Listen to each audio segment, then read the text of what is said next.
can be like, that was remarkable. But in its most literal sense, it means that you are going to remark on it because it was so notable. I just love that word. I don't know. It's a crazy time of the year. Everybody's back to school and everybody's getting back into the grind of things. And I always love this time of year because, myself, it's like the season has begun again. It's sales season. It's marketing season. Away we go. And everything ramps up and the speed increases and the velocity increases and expectations increase. Everything increases and the energy gets going and the adrenaline gets going. And I just get jazzed. I really, really love that. Now, eventually I'll be fully honest and I'll disclose to you that all, accumulates and eventually I crash because I just get, exhausted. But, such as the rhythm of the life we have all chosen, is it not? Which is kind of interesting because when I get into this routine, I get talking to my colleagues, get talking to you. I get talking to prospects and potential customers. I'm never quite sure if I'm really delivering what you want. Am I giving the buyer the information they want? Am I engaging with them? I think I am. My coworkers, am I connecting with them in a way that makes them more productive, that they know what I'm doing, how I'm doing it, what works, what doesn't work, and they're willing to share and I can help them out? Or am I just wasting their time as I'm rambling about my stats? I don't know. It's one of those tough things, and it's always important to kind of sit back, I find, and ask. It sounds stupid, right? Just ask. Is this what you want? Is this what you need? And I look at a couple different touch points on that. One of the touch points is my wife. My wife and I, this month, and actually, we are celebrating 30 years of marriage. And that blows me away because I don't know where the hell the time went. And it's funny because my son-in-law, my very recent son-in-law, just a few months ago became my son-in-law, just celebrated his 22nd birthday yesterday. And I was saying to him, I said, son-in-law, in 3 days' time, I will have been married. That's what it was for me, 3 days after my 22nd birthday. And I know you're all sitting there going, 22? You got married at 22? Yeah, I got married at 22. I get it.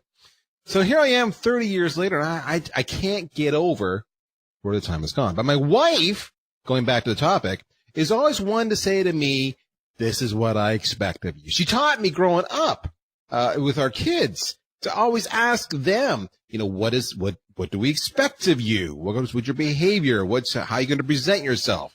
When you go to school, this is what we expect of you. When you get that first part-time job, this is what we expect of you. When you go away to college, university, this is what we expect from you. She's very good at being proactive. I love that about her. But, buyers, they're a different breed. We actually did a study recently here at VanillaSoft in partnership with the Telfer School of Management. And in partnership as well with the AISP. And we contacted over 2,000 buyers. And we actually asked them that point blank. What do you expect from a sales rep? So let's be candid. Let's not pretend to ignore the game. We know the game. The game is you fill out a form, you come to my site, you download a piece of content. Do you expect to be contacted? Absolutely, we expect to be contacted. Great. When do you expect to be contacted? How fast? How often? What channels? What is it you're seeking from them? What is it that you like? What is it you don't like? What is it that annoys the living crap out of you? What is it that causes you to hang up, disconnect, and never go back to them? What kind of interaction makes you bond and trust and connect with that sales professional? It was amazing, the conversations we got. Some of it definitely affirmed what we already suspected as sales reps ourselves. For example, you've heard me talk about this before, the 5-minute rule. You get a lead call in 5 minutes. That's bogus. That's a bogus hype. That's just myth. It actually works against you. Our studies, when we did 130 million records, said of sales interactions, said about an hour, or two, but an hour is ideal. And sure enough, they said the same thing. Give me an hour to 4 so I can read the content. Then call me. That's okay. That's just an example. But anyway, the list goes on. What do your buyers expect from you? Do you know? Are you too busy talking to not actually listen for a moment? Because if you actually knew what they wanted from you, I guarantee you would be more successful. And that is the entree to today's guest. Have you met Mark Welch? If not, let me introduce you to him. He is an author, a speaker, a consultant. He's a coach to CEOs and founders and sales leaders. He's a best-selling author of The Street Savvy Sales Leader, Guide to Building Teams that Consistently Win New Business. And how do you win new business? By knowing what buyers expect from you. Mark, welcome to the show, my friend. Honored to be here. Thanks for having me. What an intro. That was fantastic. Thank you so much. It is true. Everything I've said there is true. So let me ask this question, Mark. This topic, I know you and I went back and forth about what would be good for the audience, and we want the audience, as always, to learn something they can apply immediately. What about this topic, because you've got many, really resonates for you that made you say this is what we need to talk about? Great question. I think it's the reason why it resonates with me is because the vast majority of sales people are not there. So what I mean by that is it's a topic that is so mission critical, and like 90% of salespeople are not doing it. They're not talking this way. They're not having these kinds of conversations that buyers want. So I think it's just a really, really important conversation to have. We need to keep on pushing the awareness around, it's not what we want, it's what the buyers want. So it's that famous saying, I'm sure you've heard it before yourself, Darryl. It's not about what you sell anymore, it's about how you sell it.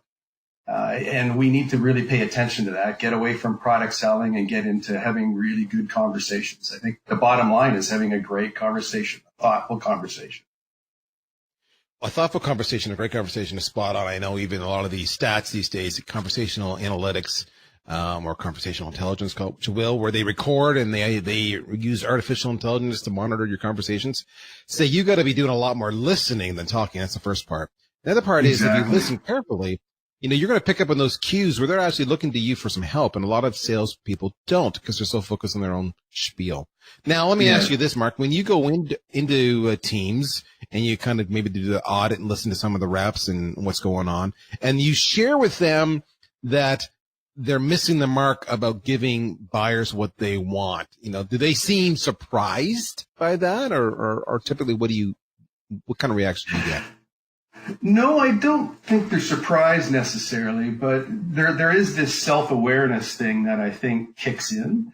I think, you just mentioned about listening. There's lots of studies done around that, and many would say that you have to, in a good top performing sales call, you're listening 75 to 80% of the time, talking, 20 to 25% of the time. And, sales reps kind of think they're listening when they really aren't. So it's the little things like, you and I are going back and forth here, back like a regular conversation. And then every once in a while, there's a silence. And sales reps are so uncomfortable with that, for example, that they just jump in and another question, another comment, another question. And I think the power oftentimes of a really great conversation is really being patient and being okay with silence, waiting for potentially the customer to say something else, to add something to what they've already said. And that leads to greater and deeper conversations, and you tend to get more out of them. So it's that sense of curiosity and wanting to know and really working hard, really, really working intently around what's important to that buyer. And we're so taught to just jump to react to things when it's okay to be patient, sit back and listen and be silent. It's so funny to hear you say that because I've had people many times come to me and say, I need advice. And when we're talking about the sales conversation, especially on a phone, I'll say silence is a beautiful thing. Don't be afraid of silence. When you have silence, exactly, they're thinking, and that means you've done a good thing. Your job is not to fill that noise, that lack of noise. Your job is to let them finish thinking and then hear, and chances are you will hear something profound that will dramatically change the course of the sale because they will have shared something with you that you elicited from them that they had to think long and hard about. And silence is a golden thing. All right. Exactly. So I call it the magical moments. The magical moments. That's right. This magic moment. All right. Let's talk about, Let's talk about buyers. So you have a pretty strong opinion about buyers and how they may or may not think about me and my product. What's that? Well, I think it's actually the opposite of that. I don't have a strong opinion about that, because I think one of the important things to think about is that every single buyer you're talking to or potentially talking to potentially thinks in a different way. We all buy on emotion. I think there's a lot of research that would tell you that. All of our emotions are a little different from each other. So we really have to be in tune with, that kind of scenario when you're in front of a buyer. That could be, you could have, a performance driven individual that's just a go-getter, wants to get to the end game and that makes the decisions, very, very impatient, wants the information yesterday. And then you have more of a thoughtful, introverted type of decision maker, analyzes data. You kind of represent yourself in two different ways to those different types of people. But in terms of the commonality, I think that we need to pay attention to in today's world is just because buyers are so more informed than they have been historically, is you just can't get away with what you used to get away with in terms of your knowledge and expertise. You have to be well prepared. Customers want you to know them. They want you to understand what their business needs are. They want great communication skills. They want you to be concise and useful to them. And it's not about, what I'm selling. It's about what is my life going to look like after you've sold me this thing. Is it going to make me more successful? Is it going to solve a problem? Is it going to make me look good? Am I going to, is it going to save my job even? There's all sorts of things that are going through the mind of a buyer. So it's really, really, and this is really not easy to do. That's the thing is, a lot of thought leaders will say, sell on value. What exactly does that mean? You have to have a deep conversation with a customer, with an individual, a person, to know what that value is to them first. You have to be relevant to that one individual. So I think that's why it's so challenging to say, well, this is what we think of the buyer. I think in every situation you have to be, that's why sales is such a fantastic, wonderful profession. It's you get to adapt and be flexible and creative in every single situation that you're in. So I'll be more blunt and direct and harsh. When I heard you say right now, the buyers are asking a lot of questions about what, can you solve the problem? I have a pain. I would spin it around. I would say, I would build off of what you said, Mark, but I would say different ways, such as buyers actually don't care about you or your products or your services. Exactly. Yeah, they don't. But a lot of reps go into that thinking they do. You filled out a form. You must want my product. Let's go. I have no. What they care about is, can you help me? I don't care about you. I don't care. And maybe a better way is to say, I don't care about you yet. We haven't got a relationship. Yeah. I just care about me. And by the way, I similarly don't care how kick-ass you are. I don't care if you're the best. Exactly. I don't care if you are the top dog in sales. I don't care if you're a social selling influencer. I don't care. I have a problem. Can you help me? But that is a real, would you agree that's a real mind shift for a lot of people to go in there? Because you almost need to approach the sales cycle with an element of humility and humbleness so that you can connect with them. Yet many sales leaders are out there saying, no, you're the top dog. You go kick their ass. You're the man. It really seems to be we're getting mixed messages. Yeah, no doubt. It is a total paradigm shift. It used to be you'd go out and do a pitch. You'd have your PowerPoint slides and you go, oh, this is what we're all about. And you'd have a picture of your building and your service levels and all that stuff. Customers do not care about any of that anymore. In fact, I would say, why are you doing a PowerPoint pitch at all? Until you really are much further down in the sales cycle and you really know what's going to be important to them to even do a PowerPoint pitch, if you will. So the whole thing has kind of gone, ass over tea kettle, if you will. It's funny because I remember in past lives, I would get hammered all the time as the marketing guy. We need a sales deck. We need a sales deck. No, we need a better sales deck. And now these days, like once a month, I'll get something like, hey, do we have a sales deck? Where it's dramatically shifted because now we're actually having real conversations as opposed to hiding behind a slide. Yeah. Yeah. And it's, again, lots of proof points and research done around telling great stories and asking really good, thoughtful, curious questions versus, just blabbing out, what your product is and what it does and how it solves problems even. That, it's really about that level of understanding. And at the end of the day, what we're trying to do as salespeople is, and it may sound altruistic, it likely is you're really trying to help somebody at the end of the day. And so how can you authentically, sincerely help somebody that's sitting across the desk? And the second point to what we're trying to do is at the end of the day, they need, you're trying to convince them to make a change.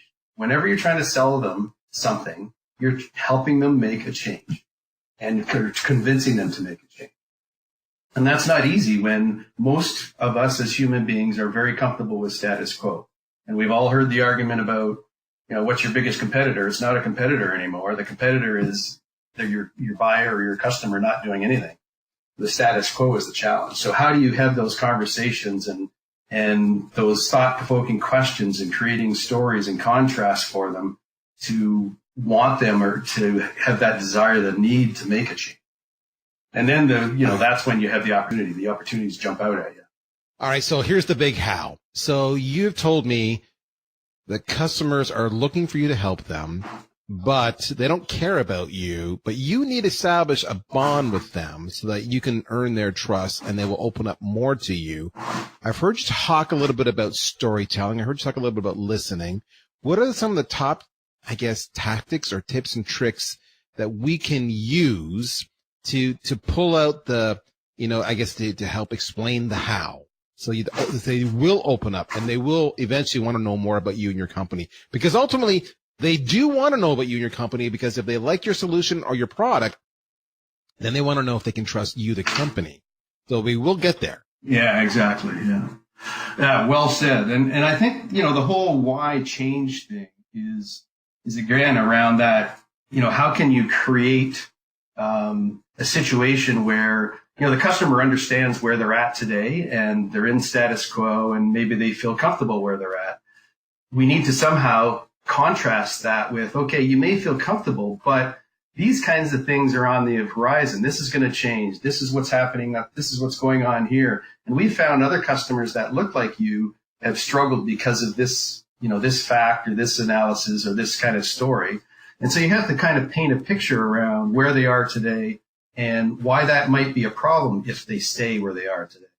And one way to do that, of course, is if you're a salesperson and you've been working for an organization, hopefully that organization has some, they have some history, they have some internal stories that they have conducted. They've gone through scenarios with other clients that you can share with customers to say, look, this is what's happened in this particular situation, and this is what the outcome was. And this might be something that might be important to you to take a look at.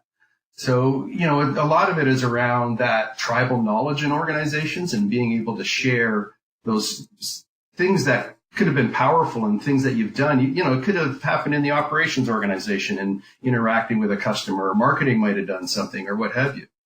It's interesting. I talk to CEOs and I present to CEOs quite a bit. And I talked about this tribal knowledge thing. And I mentioned it. And after the conversation, they were all taking notes, because one of the comments I made is, just because you as the CEO know some intimate things around the power of your organization and some of the things that you can do, don't just assume that your sales force knows what you know. So I think it's really important that organizations filter and really work on, and people in marketing as well, work through to help the salespeople understand what those stories and those value points, what the potential and the possibilities of those are in conversations with buyers. That tribal knowledge is so huge. I know I've had many reps come to me and say, Darryl, we listen to you. You're on stage. You're talking to analysts, whatever, nature of my job. You tell stories. And I half the time I've never heard of these stories, and we work for the same company. And so that's on me to make sure I get it out, as well as the leadership. But let me tell you the power of stories. The power to Mark's point, the power of story says a couple things. So if you've asked a probing question, which is your job, right? And they come back and they share their circumstances or their challenge, and you say, that reminds me of our other customer ABC, and then you tell the story of their challenge and what they went through, that tells the customer that you understand them, because you were able to give a corollary story that matches their situation. That also, so that builds up trust with you, the sales rep. that also tells them that your solution should be able to fix their problem. So that builds up trust on your solution with the prospect. And then you turn around and you say, if you want to, I can hook you up with Joe over at ABC Company. And he can talk to you about what he went through and all the pains and challenges and maybe some lessons to learn. I get you one-on-one. So now I've got a third proof point, which is social proof. And if I'm going to go and risk my neck and my budget and everything else on your solution, I don't want to make the same mistakes that other customers have already made. So by my talking to them and you making that available to me, then I can avoid the mistakes they made and get there faster. So storytelling, huge. Now, let me spin this around on you, Mark. How do I get to the storytelling stage? How do I connect with that customer? How do I make it about them when they're already getting all this information on me and my product through, whether it be our website, review sites, Capterra, G2, social media, LinkedIn, Twitter, the list goes on, analyst reports, etc. And then you got even sales groups like Modern Sales Pros or Sales Hackers, etc. How do I guess, insert myself into that conversation in amongst all that noise? Yeah, I think there's a challenge and an opportunity in that, right? I mean, the challenge is that's one of the number one challenges salespeople have is getting mind share of their customers, right? We're all faced with that. Even when you know somebody, and it's not a first call, sometimes it can be tough to get a hold of people. That's just the nature of the world we live in, where everybody's getting 200 emails a day. But part of the power, part of the opportunity, I think, if you're a salesperson and you've been in the particular industry for a while, working for a particular company for a while, you have gained a certain amount of knowledge that is specifically to that industry, that company, that others out there, despite all the reading they might have done and all the reports they see, they may not have the perspective that you have. So, if you can make sense of all that incredible amount of information, and all that information isn't knowledge. Hopefully what you have is a sales rep that you can impart knowledge versus just a whole plethora of information is helping, the buyer think in a different way about all of that information that's out there on a specific topic. So it's trying to kind of parse it together, relate it to what you've learned about the questions that you've asked and the answers that you received, and then specifically route it to them in a way that's going to be relevant and of value to them. You talked about trust. To me, trust and credibility are almost the same word. That's where you get the credibility. One of the things I'll float out there for those listening to consider is that, as Mark alluded to, you can leverage the digital aspect, the digital research they're doing. I'll give you an example. If you are active on social media, your profile on LinkedIn is solid, you've invested the time and money to do that, and you're active sharing opinions and feedback and advice and some of your tribal knowledge on LinkedIn, as part of the community. It could be articles, it could be just posts where you have a call to action about, hey, what do you guys think? Can you relate? And what's your opinion? What's going to happen when you reach out to them early on in that cycle is that prospect is going to ping you on LinkedIn. They're going to see who you are. And that's where they're going to actually use that digital, trail of breadcrumbs that you're leaving behind and go, holy smokes, this individual gets me, gets my industry, gets my challenges.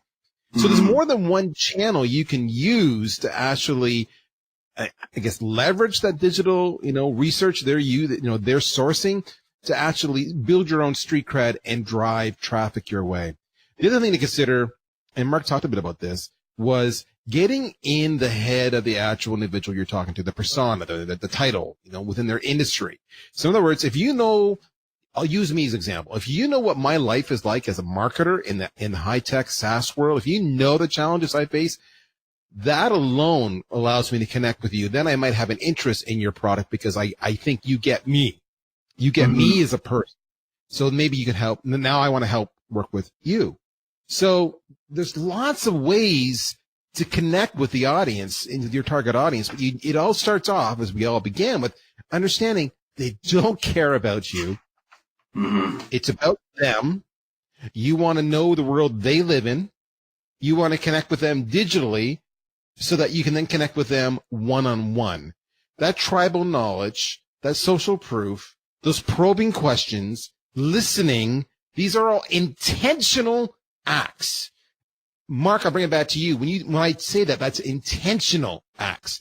Do you think a lot of reps are good at being intentional? Is that one way they can make a dramatic difference in their results? Yeah, for sure. And I think part of it, one of the failings that most reps have is they don't do proper call prep before they go and make a call either over the phone or in person. And I think that relates to your intent is to really, really work hard at thinking about what's going to be important in that conversation and making sure that you're prepared for it. I mean, if you're a 20-year veteran, been around a long time, lots of success, maybe you have all these questions and stories in your back pocket, great. But most people are not in that situation. They really need to think things through. And to your point, intentionally figure out, what is going to be a successful outcome for that specific call. Really plan it out and being, also knowing that it may not go exactly as you want. The reason my wife prepped my kids, the reason my wife preps me about, are you ready for today? Do you know what to expect? Are there no surprises? Is so that we were on our game and could anticipate and could proactively engage. That's why she did that. Are you on your game? Are you anticipating what buyers expect from you? And are you being intentional about your prep, about your style of engagement, both one-on-one and on the digital realm, so that you intentionally seek the answers you get so you can give the buyer the solution they need? That's what I ask you today. Think about that. That's your homework. Go. This is what I expect you to go do it. Mark, thank you so much for your time today. If I want to get a hold of you, what's the best way to reach you? My email is mark@streetsavvysalesleadership.com, and I also have the website at streetsavvysalesleadership.com. Everything's there under the contact us. Check his book out, The Street Savvy Sales Leader, a guide at building teams that consistently win new business. You can find that on Amazon. Mark, thank you so much for joining me today. And in the meantime, I expect each and every single one of you listening right now to go and intentionally prepare to kick some ass today. Happy selling, folks. We'll talk to you next week. Take care. Bye-bye.